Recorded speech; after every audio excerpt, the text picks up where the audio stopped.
မင်္ဂလာပါ Microsoft Word မှာပြည်ထောင်စုဖောက်နဲ့ဒီလိုမျိုးအဖွင့်ကော်မှာအပိတ်ကော်မှာလေးတွေရိုက်လို့မရဘူးဆိုရင်ဒီနည်းတိုင်းလိုက်လုပ်ကြည့်ပါအဲဒါကြောင့်ပုံမှန်ဆိုလို့ရှိရင်အဖွင့်ကော်မှာအပိတ်ကော်မှာရိုက်တယ်ဆိုရင်ကျွန်တော်တို့ဒီ GKM စမီကော်လန်မှာရှိတဲ့သူ့ရဲ့နောက်မှာပေါ့နော်သူ့ရဲ့နောက်မှာရှိတဲ့ဒီပုံစံလေးနဲ့ရိုက်ပါတယ်ကျွန်တော်တို့ဒါပုံမှန်တစ်ချက်ပေါ့နော်ရှစ်နဲ့တွဲနှိပ်မယ်ဆိုရင်လည်းသူကမရပါဘူးအဲ့တော့ရှ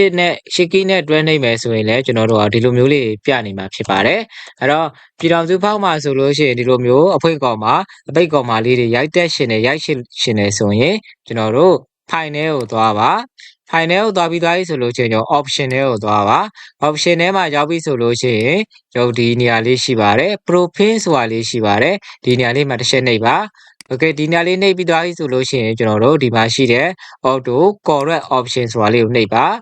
Okay ဒီနေရာလေးတစ်ချက်ရောက်ပြီဆိုလို့ရှိရင်ကျွန်တော်တို့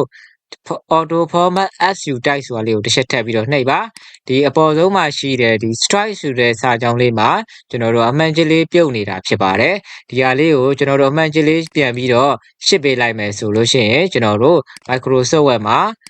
ပြည်ထောင်စုဖောက်နဲ့ဒီလိုမျိုးအဖွင့်ကော်မှာအပိတ်ကော်မှာလေးတွေရေးလို့ရမှာဖြစ်ပါတယ်အဲ့တော့ကျွန်တော်ဒါလေးကိုတစ်ချက်ထပ်ပြီးတော့နှိပ်ကြည့်ပါမယ်ဒါလေးအရင်ဆုံးဖြတ်လိုက်မယ်เนาะဒါလေးဖြတ်ပြီးတော့ကျွန်တော်တို့ထည့်ကြည့်ပါမယ်အဲ့တော့ဒီမှာပုံမှန်တစ်ချက်နှိပ်တယ်ဆိုလို့ရှိရင်ဒီလိုမျိုးအဖွင့်ကော်မှာအပိတ်ကော်မှာရသွားမှာဖြစ်ပါတယ်တကယ်လို့ကျွန်တော်တို့ကနှစ်ခုစုံတွဲလေးထည့်ခြင်းနေဆိုရင်ရှစ်ကီးနဲ့တွဲနှိပ်ပါဒီမှာရှိတဲ့ရှစ်ကီးရဲ့တွဲပြီးတော့နှိပ်လိုက်ပါအပိတ်ကော်မှာဆိုရင်လည်းရှစ်နဲ့ဒီကောင်လေးကိုတွဲပြီးတော့နှိပ်ပေးပါဒါဆိုရင် Microsoft Word မှာပြည်ထောင်စုဖောက်နဲ့မျက်တောင်ဖွင့်ပိတ်ကော်မှာလေးတွေရေးလို့ရသွားမှာဖြစ်ပါတယ်အားလုံးစိတ်ပြေကြပါစေခင်ဗျာ